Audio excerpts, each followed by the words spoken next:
horizon ကအကျမ်းမြအဖြစ်ဆိုရင်3မျိုးလောက်ရှိတယ်ဟုတ်တော့အဲ့ဒီမှာသူကဟိုဒူးထောက်ပြီးတော့ကြည်တာနဲ့ဝိုင်းအားထိုးပြီးတော့ကြည်တဲ့အမြင်မှာအနည်းငယ်ထပ်ပြီးတော့ထပ်ဟို specify လုပ်ပြီးတော့ထပ်ခွဲမယ်ဆိုရင်၄မျိုးလောက်ချဲ့ပြီးတော့ပြောလို့ရတာပေါ့နော်ဒါအဲ့တော့အခုပုံလေးတွေပြပါမယ် interactive learning system တဲ့မေးရင်ပြောပါသိရင်သိတယ်မသိရင်မသိဘူးတော်တော်ပါးလေးပေါ့နော်နောက်မှဆိုရင်ဟိုဖြစ်သွားမယ်ပြင်းသွားမယ်အခုမြင်ရလားဒီပုံလေးကိုမြင်ရပါစမြင်ရပါစနော်အဲ့ဒီမှာသူ horizon ဒီဟာ low horizon ဆိုဟောဒီ horizon အနေထားဒါဟိုဒူးထောက်ပြီးတော့ကြည့်တဲ့အနေထားလောက်ဖြစ်တယ်ပြီးတော့ဝိုင်းအားထိုးပြီးတော့ဗောနော်အဲ့လောက်ထောက်ဖြစ်နိုင်တယ်နောက်တစ်ခုကကြတော့သူက mid horizon ဆိုတာကကြတော့မတ်တက်ရက်ပြီးတော့ကြည့်တာပေါ့ကျွန်တော်တို့ရဲ့ဒီတိုင်းမြင်နေရတဲ့အမြဲတမ်းဟိုဟာဖြစ်နေတဲ့ eye level ပေါ့နော်ငကိုတိုင်းပင်ကိုတိုင်းမတ်တက်ရက်တဲ့ပင်ကိုတိုင်းနောက်တစ်ခုကအဲ့ဒီအမြင်ကကျွန်တော်တို့ရဲ့မျက်လုံးအမြင်မှာသူအများဆုံးပဲဘာကြောင့်လဲဆိုတော့လူတွေကဘာဖြစ်လဲအမြဲတမ်းလဲဝိုင်းအားထိုးပြီးတော့လည်းမနေနိုင်ဘူးလေအမြဲတမ်းလဲဒူးထောက်ပြီးတော့ကြည့်မနေနိုင်ဘူးပေါ့မတ်တက်ရက်ပြီးတော့တွာလာလှုပ်ရှားတာများတဲ့အတွက်ကိုရီးယားပတ်ဝန်းကျင်ကိုရီးယားဒီသဘာဝတရားထဲမှာအမြင်ရအများဆုံး horizon ဖြစ်တယ်ဟောဒီမှာနောက်တစ်ခုက high horizon ကြတော့ကျွန်တော်တို့တွေအမြင့်တစ်ခုပေါ့15ပေပေ20လောက်ရှိတဲ့တောင်ကုန်းတစ်ခုသို့မဟုတ်ရင်လည်းအဆောက်အဦတစ်ခုပေါ်ကနေကြည့်တဲ့အမြင်မျိုး10ပေလောက်လေကားမြင့်တဲ့လေကားပေါ်တက်ပြီးတော့ကြည့်တဲ့အမြင်မျိုးစသဖြင့်ပေါ့အဲ့လိုမျိုးဟိုအမြင်တွေကတော့ကွဲသွားတာပေါ့မြင့်တဲ့အပေါ်မှာမူတည်ပြီးတော့ပေါ့နော်ဒါကြတော့ဒါအရန်ဝါးတယ်နော်သူ့ရဲ့ပုံလေးကကျွန်တော် Google ရတဲ့ပုံဆိုတော့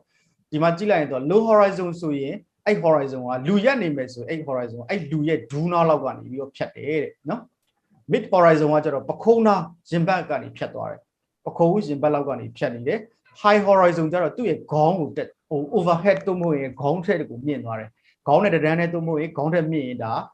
အဲ့ဒါကို high horizon လို့ခေါ်မယ်ဆိုတော့ horizon 3မျိုးကိုအကြမ်းမြင်သိသွားအဲ့တော့ကျွန်တော်တို့က low horizon ကိုဒူးထောက်ပြီးတော့ကြည့်တယ်ဆိုရင်တစ်မျိုးလို့ခွဲမယ်ပြီးရင်ဟို one arrow ပြီးတော့ကြည့်တဲ့အမြင်နဲ့ what one eye ပေါ့နော်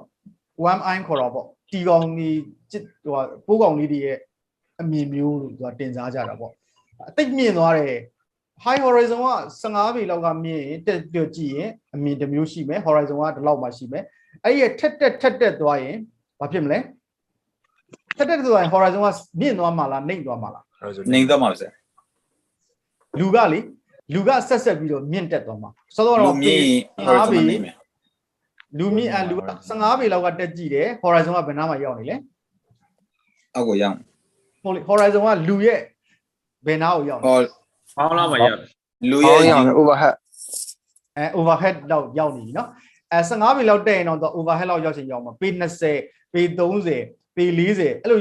မြင့်တက်သွားတဲ့အခါမှာ horizon ကဘယ်လိုဖြစ်သွားမလဲမြင့်သွားပါဗျ horizon ကလည်းလူမြင့်တယ်လို့အကြည့်ပေါ့နော်အကြည့်မြင့်တယ်လို့အကြည့်မြင့်သွားမယ်နိုင်မြင့်သွားမယ်အမြင့်အဲ့ horizon ကြီးပျောက်ကွယ်သွားလောက်ထိအောင်မြင့်တက်သွားရင်ဘယ်လိုဖြစ်မလဲအဲ့ view ကဘာ view ဖြစ်မလဲ bird eye view ဖြစ်သွားပြီเนาะ drone shot တွေ bird eye view တွေမှာ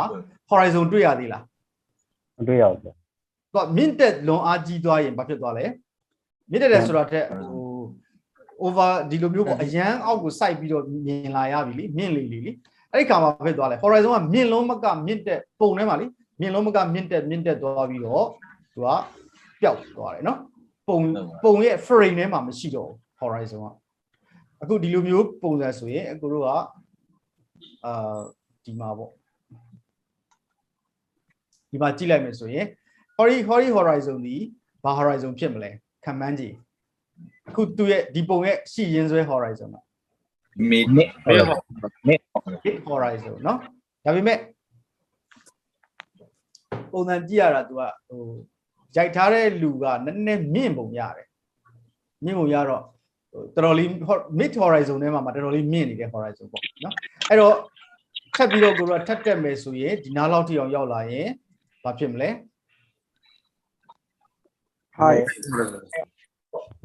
high horizon ဒါသူ့ရဲ့ original horizon ရှိရင်းဆွဲကmid horizon နောက်တစ်ခုကကြတော့သူ့ထက်နည်းနည်းလေးပိုမြင့်လာရင်ဒီနားလောက်ကိုရောက်လာမယ်နော်ဒါဆိုရင်ပေ10ပေလောက်ကနေပြီးတော့တက်ကြည့်တဲ့အမြင်ဖြစ်သွားမယ်နော်သူကလည်းလိုက်မြင့်တက်လာမယ်နောက်တစ်ခုကြရင်ဒါပေ30သို့မဟုတ်ရင်လည်းပေ25လောက်ကကြည့်တဲ့အမြင်ဖြစ်သွားမယ်အဲ့ဒီလိုနဲ့ဖြည်းဖြည်းချင်းတက်သွားလိုက်တာနောက်ဆုံး horizon ကြီးကဒီနားလောက်ထိရောက်လာတဲ့ကက်ကလေးဖြစ်လာတယ်ဆိုရင်သူကမြင့်လေးပဲသူကမြင့်လေးအဲ့ horizon ကလိုက်မြင့်လာလေးပဲနောက်ဆုံးမြင့်တဲ့မြင့်သွားတဲ့အခါမှာဟောဒီလိုမျိုး frame ထဲမှာ horizon အပြင်ကိုထွက်သွားတယ်နော်မတွေ့ရတော့ horizon မတွေ့ရတော့ဘူးအဲ့တော့ low horizon ကြတော့ဒီလိုမျိုးကစကြည့်သူရဲ့ဒူးလောက်ကနေပြီးတော့ဖြတ်နေလိမ့်မယ်အဲ့ဒီထက်ကဝမ်ယာထိုးပြီးတော့ချလိုက်မယ်ဆိုရင်ဝမ်ယာထိုးကြည့်လိုက်မယ်ဆိုရင် horizon အဲ့လောက်ကနေဖြတ်နေလိမ့်မယ်နော်အဲ့တော့အဲ့လိုမျိုးသဘောတရားတွေနဲ့ဒီအနှိမ့်မြင့်သဘောတရား horizon ကပြောင်းလဲနေလိမ့်မယ်ဒါကြောင့်မလို့ကျွန်တော်တို့ manipulation လုပ်ကြမယ်လို့ရည်ရွယ်တဲ့အချိန်မှာဘာကိုလေးထားရမလဲဆိုရင်လာပြီးတော့ပေါင်းဆက်တဲ့ပုံတွေဟာ horizon တူဖို့လိုအပ်တယ်နော်ဥပမာကို true လေးကတနေရာနေပြီးတော့ရိုက်လာတဲ့ပုံကိုသူက background အနေနဲ့သူကထားလိုက်တယ် foreground ဒီပါပေါ့နော်မြေပြင်ကျမ်းပြင်ခင်းတစ်ခုအနေနဲ့သူကထားလိုက်တယ်ပြီးတော့ကို true လေးကနောက်ထပ်ခရီးသွားပြီးတော့တွေ့ရိုက်လာတဲ့ comma လေး model comma လေးအဲ့ထဲမှာသူကထည့်မယ်လို့ဆိုရင်အဲ့နှစ်ခုဟာဟိုကတူရမယ် horizon တူရမယ် background ခင်းလိုက်တဲ့မြေပြင်ကျမ်းပြင်ကိုကျမ်းပြင်သည်သူကမတက်ရက်ပြီးရိုက်လာတဲ့ဟာဆိုရင်ထည့်မဲ့ model သည်လည်းမတက်ရက်ပြီးတော့ရိုက်လာတဲ့ model ကိုပဲထည့်လို့ရမယ်တိုက်ပေါ်တောင်ကုန်းပေါ်သို့မဟုတ်ရင်15ပေပေ20လောက်မြင့်တဲ့တောင်ကုန်းပေါ်ကနေပြီးတော့တက်ရိုက်လာတဲ့ပုံကိုအဲ့ထဲကိုသွားထည့်လို့မရဘူးเนาะဒါတစ်ချက်အရေးကြီးတာနောက်တစ်ခုကကြတော့ကျွန်တော်တို့ကဒီ perspective သဘောတရားအရမကြိုက်ဘူးပေါ့เนาะဆိုတော့ကို true ကဒီကနေပြီးတော့ဒီထဲကိုသူကထည့်ကျင်တယ်ကောင်မလေးကိုအဲ့ကောင်မလေးဒီမှာမတက်ရက်ပါစီဆိုတော့ तू ကရိုက်လာတဲ့ပုံကအနည်းငယ် angle နှိပ်နေတဲ့ horizon အနှိပ်ပေါ့နော် low horizon နဲ့ရိုက်လာဒါပေမဲ့ဒီ horizon က mid ဖြစ်နေတယ်အဲ့လိုအခါမျိုးကြတော့ကောင်မလေးကိုသွားပြီးတော့ကျွန်တော်တို့က perspective သဘောအရသူချုံချပုချလိုက်လို့မရဘူးလူမာသူကအချိုးရရှိပြီးသားဆိုတော့ပြက်လို့မရဘူးအဲ့တော့ဘာကိုအပြက်ခံပြီးတော့ horizon နှိပ်ရမလဲဆိုရင်ဒီမှာ control T ကိုနှိပ်ပြီးတော့ command or control ကင်ပြီးတော့ဒီလိုမျိုးဆွဲချလို့ရတယ်နော်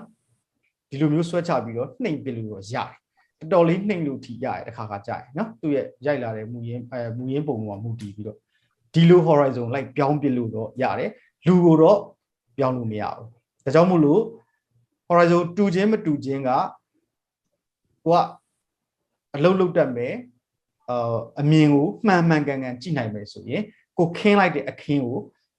ရှော့ချလိုက်လို့ရတယ်နော်ဒါကတစ်ပိုင်းပေါ့အဲ့ဒါ horizon အပိုင်းပေါ့အဲ့ဒီလိုပဲကျွန်တော်တို့က eye level နဲ့ရိုက်ထားတဲ့ယထာဘူတာလို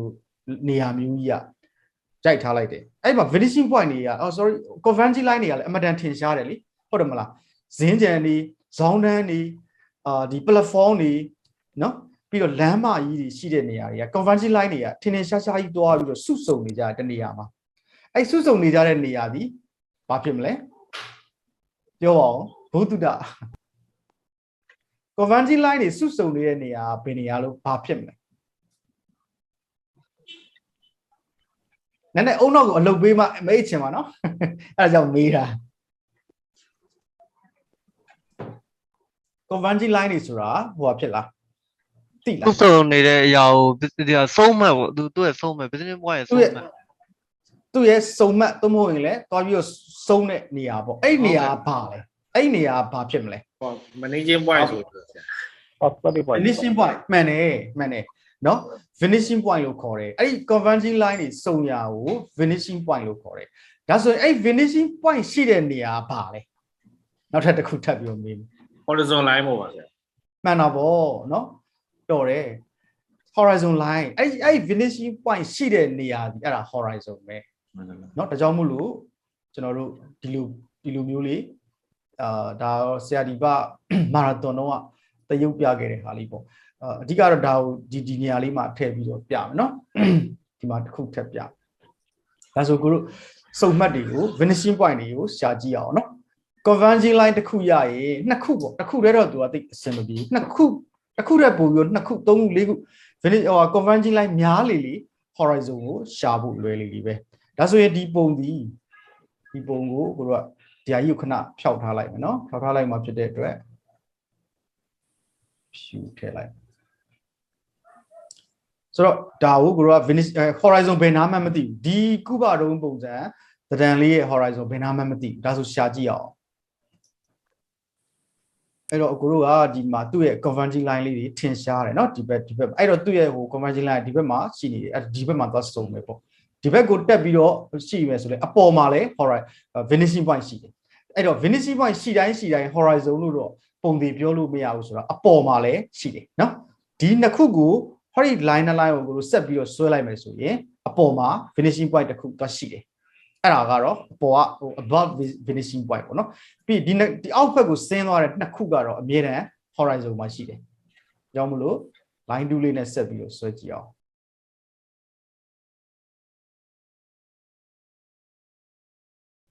ဒီမှာနှစ်ခုစုံသွားပြီเนาะဒါကိုဆက်ဆွဲရင်လည်းသူကတော့အနီးတော်တော်လေးတော့စုံဟောဖြစ်မှာပဲစုံမှာပါပဲ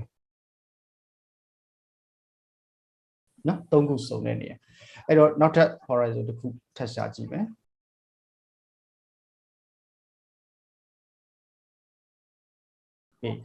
အဲ့တော့ကိုတို့ကဒါလေးရပြီ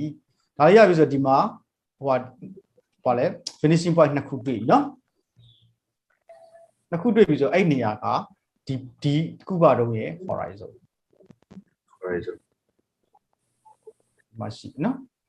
ဒီနှစ်ခုကနားလောက်မရှိဘူးနော်ဒီနာဒီဘက်အချမ်းကတော့နည်းနည်းလေးလွယ်နေတယ်ဒီနီးစက်ဆုံးထားလိုက်ပါတော့နော်အပေါ်တော့မတက်တော့ဘူးဘောကတိတ်အရေးမကြီးတဲ့အတွက်ဟိုကိုရီးယားဟိုတိုက်ဆောက်တာတို့ပါ engineer တွေ AutoCAD သမားတွေမဟုတ်တော့တကယ်ပညာရှင်တွေကတော့ဟိုတော်တော်ကြီးတိတိကျကျသွားမှာပါကျွန်တော်တို့ကကြတော့ဟို manipulation လုပ်ဖို့ဟိုခုနပြောလို့ကိုက horizon ကို perspective ကိုတိကျရမယ်ဆိုပြီးမဲ့လည်းစောစောကလိုမျိုးပြင်လိုက်လို့လည်းရတာပေါ့နော်ကိုရီးယားကြတော့ခုနအဲ့ဒါကြောင့်မလို့ဟို manipulation သမားလူလေလို့ပြောတာပေါ့လူလေဆိုတာစောစောအဓိပ္ပာယ်မှာသူ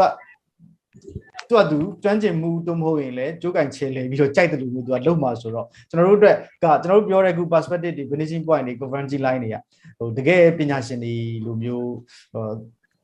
တိတိကျကျကြီး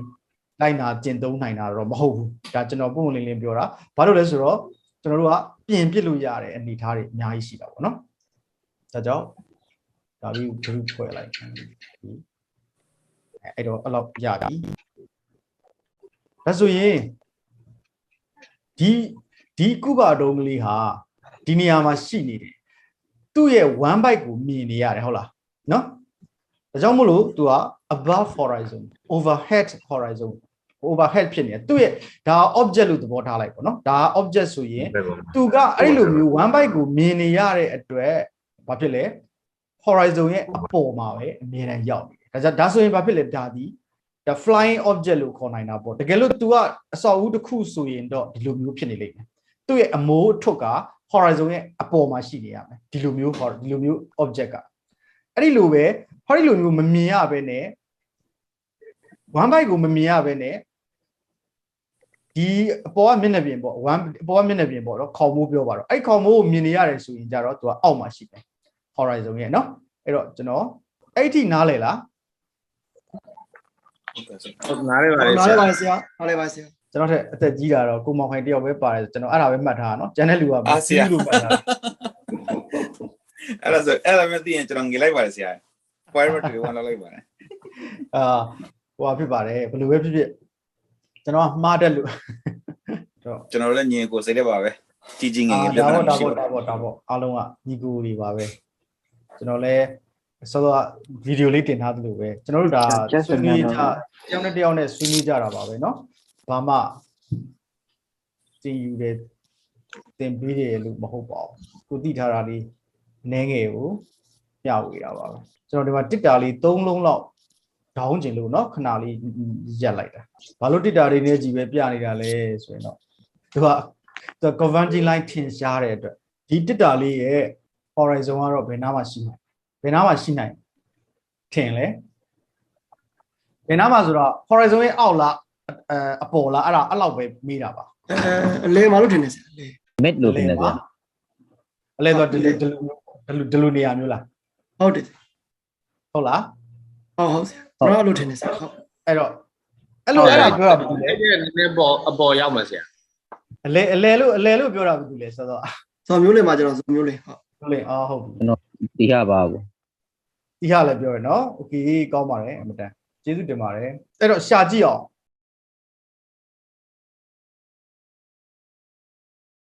အဲ့တော့ဒီစုံမှတ်က horizon ပေါ်မှာရှိရမယ်ဟုတ်လား ဟုတ်ပါ finishing point က horizon ပေါ်မှာရှိရမယ်ဆိုတော့ကျွန်တော်တို့ဒီဟာကို group ဖွဲ့လိုက်မယ်ပြီးရင် group ကိုရွှေ့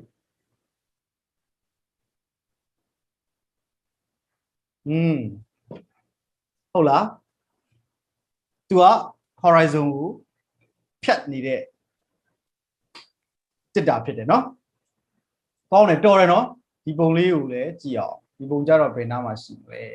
ဒီပုံကြတော့နည်းငယ်သေးလိုက်မယ်ဒီပုံကတော့ဘယ်နားမှာရှိနေ အပေါ်မှာဖြစ် အပေါ်မှာရှိတယ် ပေါ်မှာပဲရှိမှာ ပေါ်မှာ horizon ရဲ့ ပေါ်မှာ ပေါ်မှာ အောက်အောက်မှာဆရာဟုတ်တယ် ဟုတ်ပြီအဲ့ဒါဆိုအပေါ်သမားတွေအရင်လက်ထောင်ဟုတ်ပြီကိုမောင်ခိုင်တယောက်ကိုထရူလေးတယောက်နောက်ပြီးတော့ကျန်တဲ့လူတွေကအောက် ကျွန်တော်ကအပေါ်မှာဆရာမိုက်မင်းဟိုကင်မရာမရှိလို့ဝက်ကံမရှိလို့ ဟုတ်ပြီကိုပိုင်က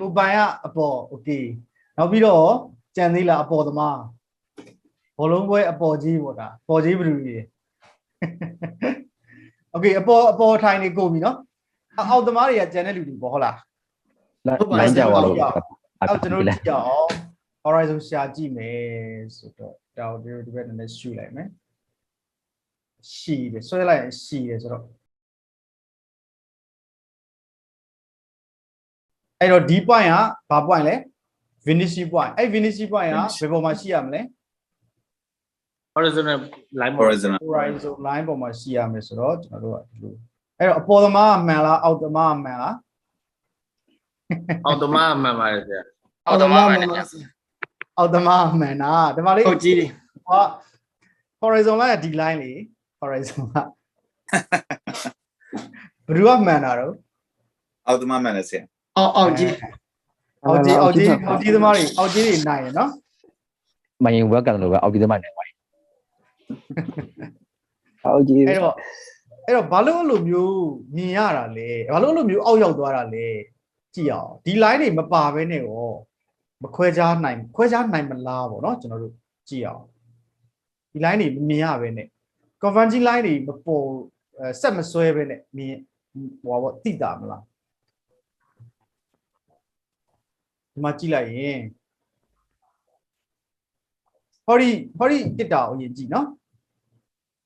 ဒီတစ်တာကိုယဉ်ကြည့်ဒီအဆောက်အဦပဲထားပါတော့ဒီအဆောက်အဦဟာကျွန်တော်တို့ရဲ့မျက်လုံးထဲမှာသူ့ရဲ့ခေါ်မိုးကိုမမြင်အောင်နော်ခေါ်မိုးကိုမမြင်ရတဲ့အတွက်သူဟာ horizon ရဲ့အပေါ်ကိုရောက်နေတာဒီတစ်တာကကြတော့ဒီအဆောက်အဦကကြတော့ခေါ်မိုးကိုဘာဖြစ်လဲတစ်စိတ်တစ်ပိုင်းမြင်ရတယ်လေဒီပါလေနော်ခေါ်မိုးလေးကိုအစွန်းလေးပုံစံမျိုးတစ်စိတ်တစ်ပိုင်းမြင်ရတယ်ဒါကြောင့်မို့လို့သူဟာ horizon ရဲ့အောက်ကိုနှိပ်နေတာအဲ့တော့ object တစ်ခုကိုတွေ့ရင် horizon ရဲ့အပေါ်ထားရမှာလားအောက်မှာထားရမှာလားမြင်းပေါ်မှာ horizon မြင်းပေါ်မှာတင်ရမှာလားဆိုတော့ခွဲခြားတတ်ပြီလား နေတဲ့သဘောပေါက်ပါ ဟုတ်လည်းတော့သဘောပေါက်ပါပြီဆရာဟုတ် ဒါပေါ့နော်ဖြည်းဖြည်းချင်းပေါက်လာမှာပေါ့အဲ့ဖြည်းဖြည်းချင်းသဘောမပေါက်ပဲနဲ့ကျွန်တော်က manipulation ကိုမသိဘူးနော်ကြိုပြောထားတာသဘောပေါက်အောင်စူးစမ်းရမယ်ဟောပေါ့နားလေအောင်စူးစမ်းရမယ်ဘာကြောင့်လဲဆိုတော့ဒါပြဿနာကြီးတယ်ဒီပုံကရော horizon ရဲ့အောက်မှာလားအထက်မှာလား အောက်မှာ အောက်ပါဆရာအောက်ပါဆရာ အောက်မှာထားရမှာဟုတ်လားအောက်သမားဘယ်နှယောက်ရှိလဲ အောက်သမား အောက်သမားပါဆရာ အောက်ပါ အောက်ပါဘာလို့အောက်မှာရှိရမလို့ပြောတာလဲ ခေါင်းမိုး ခေါင်းမိုးမြင်ရတော့ အောက်မိုးကိုမြင်နေရလို့ဒီဟောဒီမှာမြင်နေရတာ ਨੇ သူ ਨੇ ဘယ်ကပို့ပြီး area ကျယ်ဝန်းလဲ ခုမို့မြင်ရ ဟိုတေက area ကျေဝန်းဆရာ area ကျယ် area ခေါင်းမိုး area ကျယ်ဝန်းမြင်ရလေကျယ်ဝန်းမြင်ရတဲ့ခါရဲ့အောက်ကိုရောက်လေနော် အဲ့တော့အဲ့ဒါကိုကိုတို့တွေတက်တည်ပြနိုင်ဖို့အတွက်ဆက်ဆွဲကြည့်အောင်အဲ့တော့သူ့ကိုရွှေ့ပေးလိုက်မယ်နော်တို့တွေကအရင်တခြားဟာတွေပါပေါ်လွင်အောင်လို့ပြန်နားမှာရှိရလို့ point ရှာလိုက်နားမှာရှိရဒီချမ်းမှာဆိုရင်အားလုံးကဒီချမ်း you mute လုပ်ထားလိုက်ပါအောင်ကျန်တဲ့သူတွေ တော့ဒီနားမှာရှိနော် okay အဲ့တော့အစဉ်အတိုင်းပဲရှိကြမယ်ဆိုရင်တစ်တာလေးသုံးလုံးဟာအဲ့လိုရှိမယ်ဟိုညိုရောင်တစ်တာကတော့အပေါ်မှာလေထဲမှာသူကပြန်နေတဲ့ flying object ဖြစ်မယ်ဘာကြောင့်လဲဆိုတော့သူက1 byte ကိုမြင်နေရလို့1 byte ကိုခေါင်မိုးကဖုံးလုံးမကဖုံးသွားပြီးတော့1 byte တောင်မှမြင်ရပြီဆိုရင်အဲ့ object ဟာဘာဖြစ်မလဲအဲ့ object ဟာမိုးပေါ်မှာမိုးဗာလဲမိုးပေါ်မှာလေပေါ်မှာပြန်ဝဲနေတဲ့ flying object ဖြစ်သွားမယ်နော်ဒါကြောင့်မို့လို့ဒီလိုမျိုး perspective က4 ဆင့်3 ဆင့်မကအများကြီးရှိပါတယ်ရှိတာတော့အများကြီးရှိတယ်ဒါပေမဲ့သူတို့ရဲ့ converging line တွေဒီ finishing point တနေရာမှာပဲတွတ်ဆုံနေတယ်အဲ့ဒီတွတ်ဆုံနေတဲ့ point ရှိတဲ့နေရာဒီအဲ့ဒီပုံရဲ့ horizon ဖြစ်တယ်နော်ဒါကိုအရင်ဦးဆုံးဒီအကဏ္ဍမှာအဲ့ဒါကိုမှတ်ရမယ်နော်အဲ့တော့ဒီ object တွေကိုကျွန်တော်တို့ကရွှေ့ခြင်းတယ်ဒါမို့အကြီးအသေးအရွယ်စားချိန်ခြင်းတယ်နော်အဲ့လိုအခါမျိုးမှာဘယ်လိုချိန်ကြမလဲဆိုတော့တစ်ချက်လေ့လာကြမယ်ဒါလေးကိုကျွန်တော်တို့ဒါလေးကောင်းမှပုံလေးကကောင်းဒါလေးကိုနော်ဒါလေးကိုအရွယ်စားချိန်မယ်ဆိုတော့သူ့ကို line လေးတွေပြန်ပေါ်လိုက်သူ့ရဲ့ finishing point နဲ့မှရှိတယ်အဲ့ဒါကိုကျွန်တော်တို့ရွှေ့ကြမယ်ဆိုတော့သူ့ကိုရွေးလိုက်မယ် control T ကိုနှိပ်ပြီးတော့ရွေးထားတယ်နော် control T for tango အားလုံးကသိပါတယ်အဲ့တော့ဒီမှာတွေ့ရတဲ့ဟာလေးကဘာလေးလဲနည်းနည်းကြီးလိုက်မယ်ဒီမှာတွေ့ရတဲ့အဆက်လေးတွေ့လားဒီမှာအဆက်လေးနော်အလဲမှာအဝိုင်းအလဲမှာအဲ့ဒါလေးက preference point လို့ခေါ်တယ်အဲ့ preference point ဒီကြီးသေးချိန်တော့မယ်ဆိုအဲ့ preference point ကဒီနားမှာရှိရသူ့ရဲ့ finishing point စီကိုရွှေ့ပေးရမယ်ဒီလိုမျိုးနော်မရွှေ့သွားရင်နော်မြင်ရလားဒီမှာအဲ့ဒါလေးကိုအဲ့ဒီ ရပါတယ်ဆရာ ကိုရွှေ့လိုက်ရနော်အဲ့လိုရွှေ့လိုက်တဲ့အချိန်မှာရွှေ့ထားပြီးတဲ့အချိန်ကျမှဒီ control T နဲ့ရွေးချယ်ထားတဲ့ free transfer လုပ်မဲ့ဟာကိုကိုတို့က order or option ကိုနှိပ်ပြီးတော့သူ့ကိုရွှေ့ပေးရမယ်ဒါဆို तू ကအဲ့ဒီ finishing point စီကိုရွှေ့သွားမယ်အပေါ်ကိုဘယ်တော့မှမတက်ဘူးเนาะအောက်မှာရှိရမယ့် object ဒီဘလောက်သေးသွားဘလောက်ဝေးသွားအပေါ်ကိုတက်မသွားဘူးအဲ့ horizon ရဲ့အောက်မှာပဲ तू ကရှိနေတယ်เนาะအဲ့လိုပဲကိုကသေးသွားတယ်များသွားတယ်ပြန်ဆွဲလာမယ်ဆိုလဲအဲ့တိုင်းပဲပြန်ဆွဲလာနားလောက်မှာဆိုအဲ့လိုဖြစ်မယ်နားလောက်မှာအဲ့လိုဖြစ်မယ်သူ့ရဲ့ converging line တွေကလည်းလွတ်မသွားဘူးသူ့ရဲ့finishing point ကလည်းလွတ်မသွားဘူးဒီရွယ်စားကိုထပ်ကြီးခြင်းတယ်ဆိုရင်ကြီးလို့မကကြီးရင်ဘာဖြစ်မလဲကြီးလို့မကကြီးရင် horizon အပေါ်ကိုမြင့်တက်ပြီးတော့တိုက်ကြီးကအကြီးဖြစ်မလာဘူးเนาะဘာကြောင့်လဲ preference point ကိုခုနကရွှေ့ထားတဲ့အတွက်ကြီးလို့မကကြီးရင်ဘာဖြစ်မလဲကင်မရာရဲ့အပြင်ကိုတို့ရဲ့ boundary ရဲ့အပြင်ကိုသူ့ထွက်သွားလိမ့်မယ်ဒါကြောင့်မို့လို့ဒီ object ဒီအဲ့လိုဘာလို့ဖြစ်တာလဲဒီ object ဒီအခုကိုတို့ကင်တွယ်နေတဲ့ object ဒီ horizon ရဲ့အပေါ်ကိုတက်ခွင့်ကိုမရှိတာဘာကြောင့်တက်ခွင့်မရှိတာလဲဟောဒီမှာခေါင်မိုးကိုတစ်စိတ်တစ်ပိုင်းမြင်နေရတဲ့အတွက်ကြောင့်မို့လို့သူကဟောဒီလိုမျိုးဘလောက်ကြီးဆွဲပြီးတော့ကြီး horizon ရဲ့အပေါ်ကိုတက်ခွင့်မရှိဘဲနဲ့ဘာဖြစ်လာလဲကြီးလုံးမကကြီးသွားရင်ကြည့်တဲ့သူရဲ့အဝေးနောက်ကွယ်ကိုရောက်သွားမယ်ကိုရဲ့ညာဘက်ကနေပြီးတော့အပြင်ဘက်ကိုထွက်သွားမယ်နော် sorry ဘယ်ဘက်ကနေပေါ့ဘယ်ဘက်ကနေပြီးတော့အဲ့ဒီဟာကအဝေးကိုထွက်သွားလိမ့်မယ်ဒါကြောင့်မလို့ तू ကဘလောက်ကြီးသေး horizon ရဲ့အပေါ်ကိုလုံးဝမတက်ဘူး okay ဆက်ဆွဲလိုက်မယ်တက်လို့ရတယ်တက်မယ် तू ကအဲ့ဒါဆိုဘာဖြစ်သွားမလဲ flying object ဖြစ်သွားပြီစောစောကတော့မြင်ရတဲ့ခေါင်မိုးဟာအခုဘာဖြစ်သွားလဲ1 byte ဖြစ်သွားပြီဟုတ်လားအဲ့ဒီသဘောနဲ့ finishing sorry ဒီဟာလေးက preference point လေးကို finishing point စီကိုရွှေ့ထားပြီးတော့အခုကသေးတာတွေကြီးတာတွေကိုအလုပ်လုပ်ရမယ်လို့ဆိုလိုတယ်เนาะဒီလိုဖြစ်သွားမယ်ဒါကြောင့်ဒီကိစ္စကဘာအရေးကြီးတာလဲ horizon ကညီညွတ်ဖို့ ကိုထဲတဲ့ object တွေကသူ့ရဲ့ကိုယ်ပိုင် converging line တွေကိုယ်ပိုင် vanishing point တွေအပေါ်မှာပဲ